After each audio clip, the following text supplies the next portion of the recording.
Continuamos en Paneo Semanal por esta Sol 106.5 FM. También en nuestro canal de YouTube, Paneo Semanal, y en el canal de Sol 106.5. Así como en nuestras redes sociales, Instagram, Facebook y Twitter, Paneo Semanal. Seguimos con nuestro invitado. Que recordar que el maestro Víctor Hernández Mendible, con quien estamos teniendo una conversación que para mí es un plato fuerte, porque bueno, me interesa, me gusta el tema y estoy además en el ejercicio. Te faltó decir cuando lo presentaste que es un amigo de la República Dominicana. Claro, un amigo entrañable de la República Dominicana. Además, en la pandemia tuvo la oportunidad de vivir aquí un tiempo. Le agarró el COVID aquí. Quizá en contra de su voluntad, pero...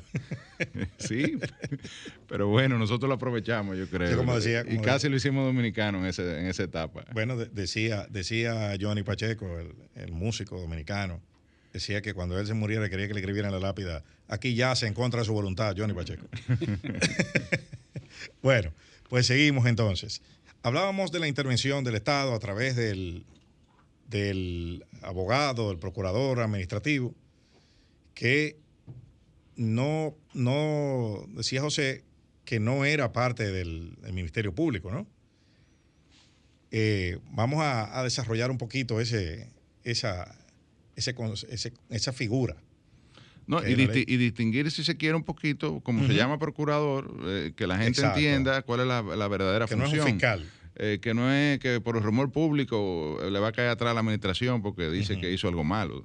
Entonces, un poquito... No es un rol persecutor. Que a veces se confunde el rol, correcto. Sí, fíjense. Este es un tema además muy importante porque incluso a veces hasta los abogados que no son especialistas en el tema lo tienden a confundir. La Constitución, dentro de todos los aspectos que constitucionalizó y que regula con bastantes detalles, sin sustituir al Congreso, por supuesto, que es quien lo desarrolla, prevé la figura o la institución del Ministerio Público, y entonces establece que el Ministerio Público, además, en el 169 de la Constitución concretamente, que el Ministerio Público tendrá un procurador general que lo dirigirá. Entonces, esta figura tiene que cumplir unos requisitos y es designada por el presidente de la República, como todos saben, que pasó con la doctora Miriam, que es la actual procuradora, y ha pasado con los anteriores procuradores según la Constitución. Pero el Ministerio Público tiene unas funciones muy concretas en la Constitución y otras que están desarrolladas en su ley de funcionamiento, que tienen que ver concretamente con, sobre todo, la investigación en materia penal, es quizás la que más se conoce, aunque no es ni la única ni la exclusiva. Entonces debe, además, participar en actividades o en procesos donde estén involucrados niños y adolescentes, o en juicios de investigación disciplinaria, etc. Pero el procurador administrativo, general administrativo, también está en la Constitución, también es designado por el presidente de la República, pero hasta allí llegan las coincidencias, porque el artículo 166 de la Constitución, fíjense que es totalmente distinto del 171, está en capítulos distintos. El uno habla del Ministerio Público y este habla de la jurisdicción contencioso administrativa. ¿Qué viene a ser el Procurador General Administrativo? Entonces yo le preguntaría ahí rápidamente, si vamos a un criterio, ¿verdad?, digamos, de organización, ¿verdad?, del Estado, ¿dónde cae el Procurador General Administrativo? ¿Es parte del Ministerio Público? ¿Es un órgano constitucional? ¿Es parte de la jurisdicción contencioso administrativa? O sea, ¿dónde queda? Sí, de hecho, efectivamente, el procurador tiene la particularidad de que está en el capítulo donde se regula la jurisdicción contencioso administrativa, con lo cual tiene, al igual que el Ministerio Público, que también está dentro del capítulo del Poder Judicial, están vinculados a la rama judicial del Poder Público. Pero curiosamente, fíjense que la designación de ambos, estando en la rama judicial del Poder Público, le compete al presidente de la República. No obstante, recordemos que el presidente de la República tiene una triple función. Es el jefe de gobierno, es el jefe de Estado y es la máxima autoridad administrativa, porque el presidente designaría al procurador, que es de un órgano del Estado distinto, y designaría al procurador general de la República y al procurador general administrativo. Es que esa función no la ejerce él realmente, lo cual esto es difícil a veces de entender, no la ejerce como jefe del Poder Ejecutivo en función de gobierno o administrativo, sino en función de jefe de Estado. Es decir, si en la República Dominicana hubiera, como por ejemplo está en Francia o en España, que el jefe de gobierno es uno y el jefe de Estado es otro, entonces el que posicionaría a los procuradores sería el jefe de Estado, en este caso el rey en España y el presidente de la República en Francia. Pero aquí, como hay esa concurrencia entre jefe de Estado y jefe de gobierno y máxima autoridad administrativa, entonces hay que ver cuándo el presidente actúa en una función o en otra, lo cual le digo es un ejercicio intelectual que no es sencillo de entender a primera vista. Pero dicho esto, ¿qué es lo que me interesa destacar? El procurador es un abogado que representa los intereses del Estado dominicano ante los tribunales. Entonces, esto no quita que el Estado dominicano pueda tener otros abogados, sobre todo en lo que se conoce, según el artículo 6 de la Ley 247-2012, como la administración pública descentralizada funcionalmente, ¿no? Entiéndase, los institutos autónomos y descentralizados o la descentralizada territorialmente, como es el caso de los ayuntamientos, de los municipios, que también tienen pues su personalidad jurídica reconocida legalmente y que además de eso también tienen unos representantes legales que pueden participar. Que es el ejemplo que usted puso anteriormente del conflicto, el ejemplo que usted usó en Barahona, de la licencia de construcción, que Obra Pública se la dio y el ayuntamiento. Ahí en ese caso, entonces, cada ente de la administración tiene que defenderse con sus propios representantes y el procurador saldría. Exactamente. Pero, por ejemplo, cuando la estrategia es que demandan a los dos, por ejemplo, entonces el procurador representa, digamos, al Estado Nacional, y en el ámbito local los representantes judiciales del municipio también podrán intervenir, porque además así lo permite perfectamente la ley.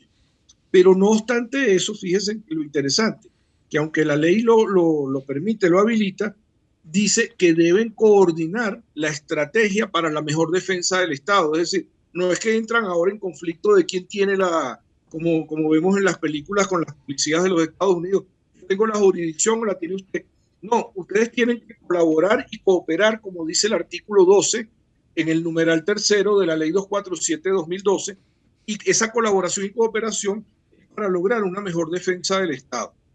Y ojo, no olvidemos, para cerrar este punto, que hay una ley muy antigua del año 38, si no recuerdo mal, ahorita no tengo la fecha exacta, que se llama Ley para la representación del Estado en los actos jurídicos y para la defensa en justicia de sus intereses. Esa es una ley que, bueno, también atiende a la época en que se dictó, pero que es una ley muy importante porque es la que permite armonizar cómo se va a llevar a cabo esa defensa jurídica del Estado ante los tribunales. Excelente.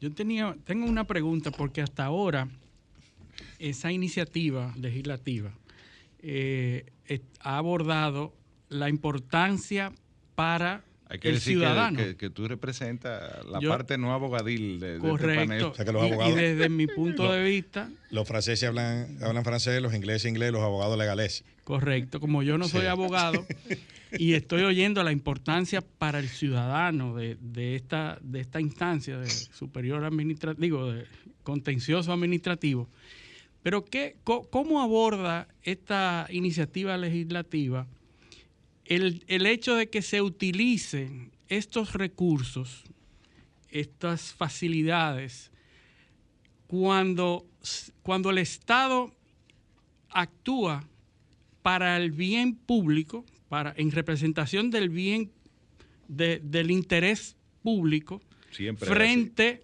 a empresas de concesión, y que el Estado le hace una imposición de alguna multa o alguna sanción, que se utilizan estos recursos para retrasar la aplicación de estas medidas del gobierno, que el gobierno lo hace por el bien público, ¿verdad? Por el interés público. Pero entonces las empresas utilizan estas medidas, estas instancias, para retrasar por tiempo indefinido la aplicación de estas medidas. ¿Cómo la ley se evita que se utilice eso para retrasar indefinidamente los procesos? Bueno, mire, una de las cosas que va a aportar la ley para disminuir ese retardo en la justicia, que hago una precisión, el drama del retardo en la justicia no es ni nuevo ni es exclusivo de la República Dominicana.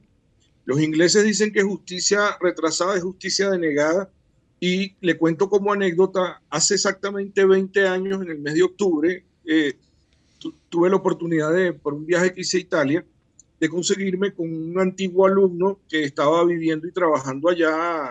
Pues yo le di clase en Venezuela, pero él se fue a vivir a Italia con su esposa, que era italiana, y estaba viviendo allá.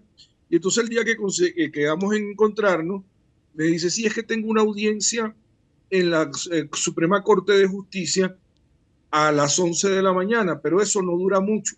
Entonces consigámonos a las 12 y cerca del Palacio de Justicia, y ahí pues almorzamos y tal. Entonces cuando lo primero que lo saludo y tal, tiempo sin vernos, ¿cómo estás? ¿Cómo está la familia? Le pregunto, oye, ¿cómo te fue en la audiencia? Porque pues claro, es una experiencia de cómo funciona la justicia en Italia, ¿no? Y me dice, bueno, me difirieron la audiencia. ¿Y para cuándo la difirieron?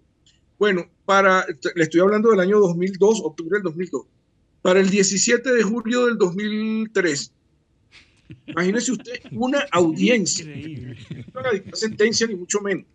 Entonces, con esto que le quiero decir, el problema de la justicia retrasada es por el volumen de causas, porque donde la gente se acostumbra a demandar, cada vez hay más demandas y no hay la capacidad de los jueces de responder a todo ello. ¿Qué es lo que nos ofrece la ley, el proyecto de ley de la jurisdicción? Más jueces.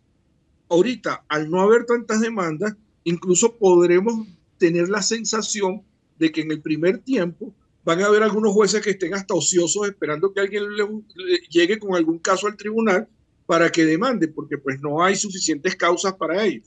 Pero en la medida que el ciudadano va asumiendo como suyo que tiene ese derecho a demandar, a reclamar, a pedir, a solicitar ante los tribunales, y que los tribunales le dan respuesta, bien sea por la vía del amparo, del habeas corpus, del habeas data, o del recurso contencioso administrativo que esté previsto en la ley, pues en ese momento, y que además no tiene que ir a la capital, sino que lo tiene allí en su provincia, que lo tiene en Miches, que lo tiene en San Pedro de Macorís, donde él esté, entonces él se va a sentir como que sí, tengo derecho, y bueno, yo no voy a esperar porque no puedo seguir aguantando esta situación irregular que me está afectando, y que yo tengo que buscar soluciones a ello, alternas a la institucionalidad que existe en el Estado Dominicano. En definitiva, esto va a acercar más la justicia a los ciudadanos, la va a poner más accesible, y además con una cuestión que es muy importante. Para garantizar la tutela judicial efectiva y para garantizar el debido proceso y garantizar el derecho al recurso efectivo del que habla tanto el Pacto Internacional de Derechos Civiles y Políticos como la Convención Americana de Derechos Humanos, ambos tratados internacionales en los cuales la República Dominicana es parte, se requiere que si yo no tengo un abogado que me pueda asesorar, que la defensa pública me brinde un abogado, porque en definitiva, esto sin perjuicio de la competencia que tiene la Defensoría del Pueblo como tal para los casos que la Constitución le otorga competencia. Pero es importante que el ciudadano además sepa que puede solicitar asistencia jurídica gratuita ante la defensa pública para que le asesore y le oriente sobre qué acción puede intentar contra el Estado cuando no tiene un medio para poder contratar un abogado, pues porque no tiene las condiciones, en el momento está desempleado, no tiene los recursos, etcétera. Entonces, pero eso no le puede negar el derecho a la justicia, porque recuerden que por la Constitución el derecho de acceso a la justicia es gratuito. Esto es muy importante tenerlo presente y el Estado lo debe garantizar. Bueno, yo tengo una pregunta que creo que nos va a consumir los 5 minutos que nos queda, que es ¿cómo maneja la nueva ley el tema de la protección con medidas cautelares? O sea, ¿qué diferencia hay con la ley que tenemos vigente y este proyecto que se va a aprobar ahora en el Congreso? Pues mire, ahí toca decir que además ha habido un trabajo muy, muy importante que ha desarrollado el magistrado Rafael Vázquez Goico, que formó parte de la comisión en representación del Poder Judicial, pero que tiene un trabajo académico previo sobre el tema de las medidas cautelares y la ampliación de las medidas cautelares en el contencioso administrativo. La ley 1307 fue la ley que vino, digamos, a buscar modernizar este tema que estaba un tanto en una suerte de letargo desde su aprobación en el año 47 y que hacía muy difícil obtener medidas cautelares. Hoy en día el proyecto de ley está planteando varios escenarios en materia de medidas cautelares. Concretamente, en la ley se habla de la posibilidad de otorgar medidas cautelares sin audiencia previa, de otorgar medidas cautelares después de la audiencia previa, de las medidas cautelares anticipativas, de las denominadas medidas cautelares provisionalísimas y de las medidas cautelares positivas. En realidad, requeriría más del tiempo que nos queda para explicar en detalle qué significa cada una de ellas, pero lo que quiero decir y rescatar es que el tema de las medidas cautelares es uno de los mayores avances que se ha dado desde la década del 90 para acá en materia del proceso de la justicia administrativa a nivel mundial. De hecho, hay un libro del autor iberoamericano más reconocido a nivel del continente, y que es un autor español que se llama el profesor Eduardo García Enterría, que escribió un libro que se llama La batalla por las medidas cautelares. Cómo se fue construyendo, sobre todo en la década del 90, todo el desarrollo en la Unión Europea, digo la Unión Europea, en los distintos países de la Unión Europea, el avance de las medidas cautelares. Y hoy en día, aquello que costaba tanto, que era lograr la suspensión de la ejecución de un acto administrativo, hoy en día hay medidas cautelares incluso mediante las cuales se ordena, mire, es que me despidieron del trabajo, me cancelaron, tengo a mi hijo enfermo y como no tengo seguro, no tengo cómo pagar la atención médica. Pues le otorgan una medida cautelar positiva, una medida cautelar de entrega de suma de dinero y le ordenan que lo reincorporen temporalmente en el cargo, con lo cual usted trabaja y al usted trabajar le están pagando un salario y ese salario, si usted pierde el juicio, no fue un dinero que se pagó de más por el Estado. Pero si usted gana el juicio, no solo pudo salvar la vida de su hijo porque tenía el seguro que le otorga el Estado, más el salario que recibía, etcétera, sino que además se hizo justicia oportuna a través de la medida cautelar que fue confirmada por la sentencia definitiva. Entonces, lo que quiero decir con esto es que el modelo de justicia administrativa ha evolucionado, no es perfecto, le faltan muchas cosas por avanzar, pero ha evolucionado. Incluso le diría que en este momento ya no solo estamos hablando del derecho de las personas que han sido lesionadas en sus derechos e intereses legítimos, como dice el 69 de la Constitución, que están vivos, sino que ya con todos los juicios climáticos y ambientales se está hablando de los derechos de las generaciones futuras. Es decir, no son solo los derechos colectivos, que también reconoce la Constitución en el artículo 68, creo que es, sino que además las generaciones futuras ya están siendo defendidas a través de los procesos contenciosos administrativos en las distintas demandas que se están planteando en el mundo por los temas ambientales y de cambio climático. Fíjense ustedes lo interesante de la necesidad no solo de la modernización de la justicia, sino de la preparación que requieren los jueces para dar respuesta a las nuevas demandas que tiene la sociedad ya en esta tercera década del siglo XXI. Bueno, profesor, realmente quiero agradecerle, hemos llegado al final del programa, agradecerle la disponibilidad y la apertura para participar de este conversatorio. Creo que ha sido muy provechoso para que la gente conozca, entienda y de alguna manera se empodere de la importancia de el funcionamiento y la reforma, en este caso, de la jurisdicción contencioso administrativa. Y decirle que por lo menos desde nuestro lado, que estamos apoderados del estudio y conocimiento de este proyecto de ley, tenemos la conciencia de la importancia que tiene. Y nada, comprometerlo para participar junto con nosotros. Yo sé que estaremos en otras jornadas, en otros encuentros. Usted visita frecuentemente la República Dominicana en actividades académicas y profesionales, y comprometerlo en el futuro a participar de manera presencial ya en este programa. Muy agradecido nueva vez. Bueno. El agradecido soy yo, y bueno, que tengan todos muy buena tarde, y con todo gusto, cuando se dé la oportunidad, pues vuelvo a compartir con ustedes. Bueno, gracias, y agradecer a nuestros televidentes la sintonía en esta edición de hoy de Paneo Semanal, y pedirles que con el favor de Dios nos acompañen el próximo sábado en otra edición de Paneo Semanal. Hasta entonces. Paneo.